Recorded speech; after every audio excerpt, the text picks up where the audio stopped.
Hey, how is it going? This is Marcus, and this video will be talking about how to win with Facebook ads. Obviously, I've done more sales than this, but this is what's captured on Stripe. And of course, I've spent my own cold hard cash through the years on Facebook ads. As you can see, these are the payment uh, receipts. And of course, we've also spent on YouTube ads as well. So that's my own cold hard cash, and that's not withstanding my corporate experience where I've managed up to $1 million in ad spend. And just to give a little bit more context on the return on ad spend. So based on this, you can see that we've at least done around $46,000 in ad spend in revenue, I'm sorry. And of course, our ad spend is for this account is around $11,000.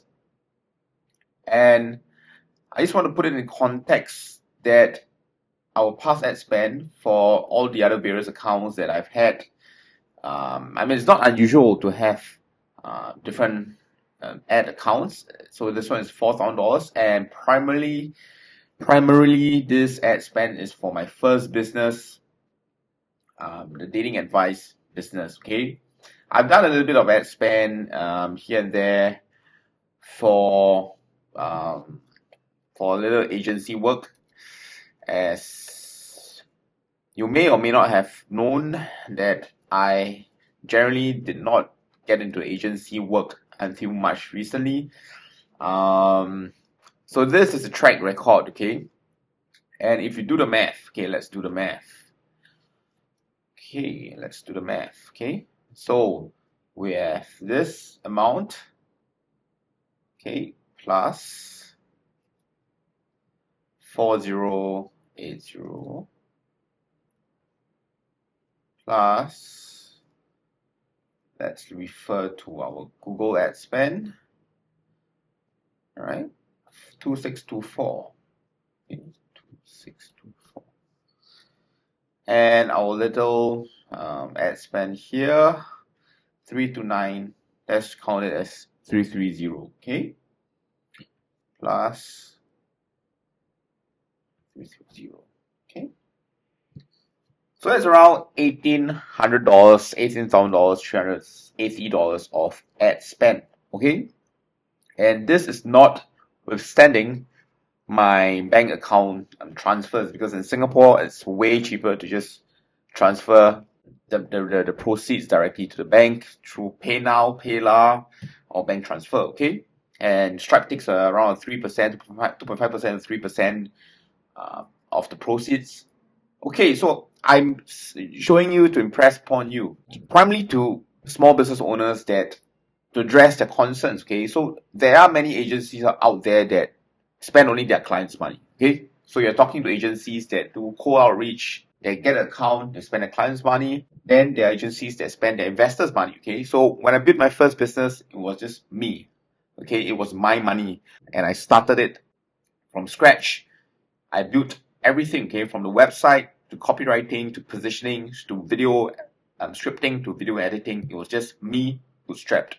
Many small business owners, law firms, they want to start up with a small budget, and maybe they've tried hiring outside from employees who worked in SMEs or big agencies that have only managed their clients' money and have only managed big accounts, okay? So I was from that world. I managed up to $1 million in ad spend. I used to tell clients that we spend a HDB a month, okay? There were months that we spent a HDB in ad spend.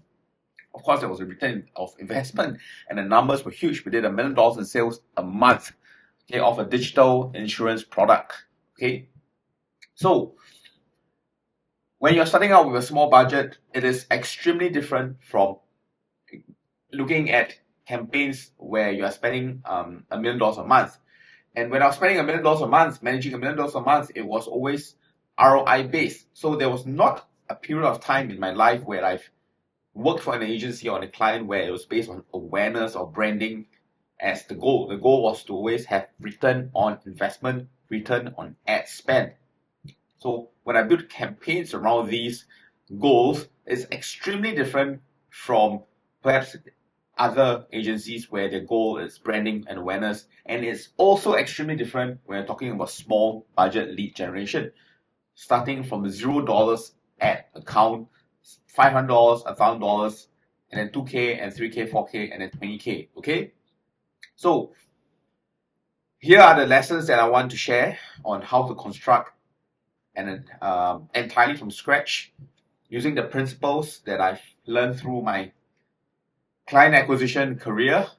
Okay, I've tried all sorts of funnels, and these are funnels that I've built myself. I did not rely on a web developer. I did not rely on an external agency. I built them from scratch.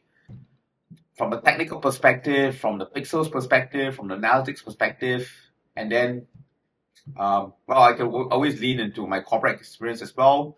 How do you scale up an account all the way to 7 figures, right?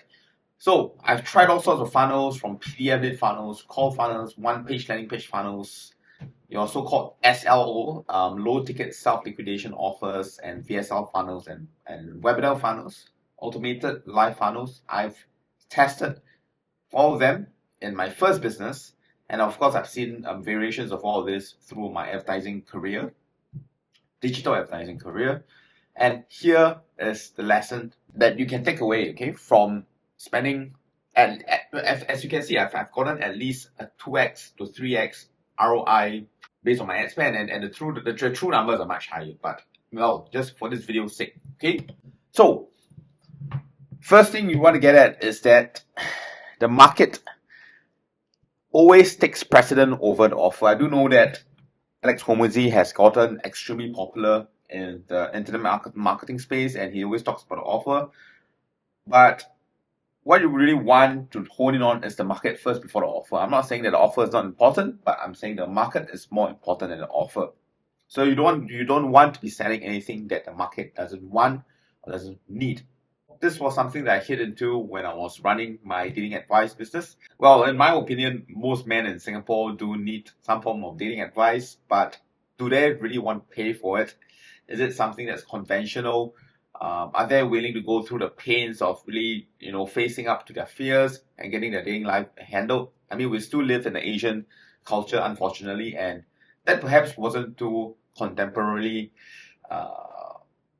accepted. Well, I still did quite a number of sales in that industry, but from a client acquisition standpoint, I was talking to a market that wasn't ready yet. And secondly, you want to take a look at total addressable market.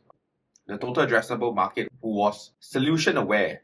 Okay, solution versus product aware wasn't there. Okay, so just to give an example, there's product aware.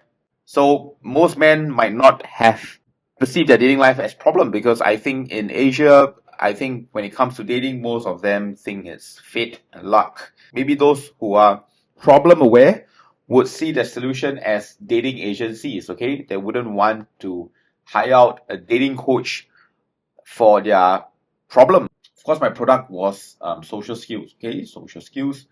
And that is where your TAM, which is your total addressable market, right, is extremely minute, okay? But then again, I would argue that most traditional businesses, for example, law firms, the TAM is already there. People do need legal assistance all the time. You just have to position it correctly for them to take up your offer. Hence, there is a market. Okay? So what you really want to hone in on is proof. Okay? Proof is bigger than promises. Okay? Proof. Nobody cares whether you can promise them this or that. Okay? This is what I learned when I reached out to law firms and tried to enter the legal industry as well. Nobody cares. I was ranked for a couple of legal firm keywords, and my first inquiry was, do you have a case study? Okay, even though you're ranked for legal marketing agency #1 in Google, like, nobody cares. Okay, so you want to build up proof first. If you can't build up proof, then you have to work for cheap or free. I've started with free. Ultimately, you want proof. You want to garner case studies, testimonials, and you should not be relying at all on promises. Okay, when you have proof of your service, having a tangible outcome that the client wants, that the customer wants, then you can proceed to talk about Facebook ads. So Facebook ads is not a magical pill that you can rely on, or Meta ads, or Google ads, or whatever ads, or even SEO for that matter. So as someone who runs an agency, used to work for an agency helping SMEs all the way to big corporate, where we have decisions to make, where we have recommendations to make to clients, to bosses, to stakeholders, we look at the highest probability of ROI. So there was this situation where we worked with a dentist and he had only a $500 a month budget, but he was trying to spread it across 3 products. And the account manager at that point of time didn't have the expertise or the technical knowledge or the advisory knowledge to actually go ahead and tell the client, look, we could be allocating this $500 in Facebook ad spend just for the braces product so that you can get a return on investment on that spend, and then you can continue to spend the next month, so on and so forth. So offer selection, product selection, service selection is equally as important. So it's not just about Facebook ads, but there is a lot that goes behind it. There's multiple layers that goes behind it to help you get your return on investment to scale your company with Facebook ads. More often than not, 9 out of 10 times, it's not Facebook ads as a medium. All the considerations, proof of promise, customer research, product market fit, analytics, tracking, sales processes, offer selection, writing, positioning that goes behind a successful Facebook ads campaign. Alright, this is Marcus from 3 Little Pigs Agency. If you enjoyed this video, subscribe to the channel, and I'll see you in the next one.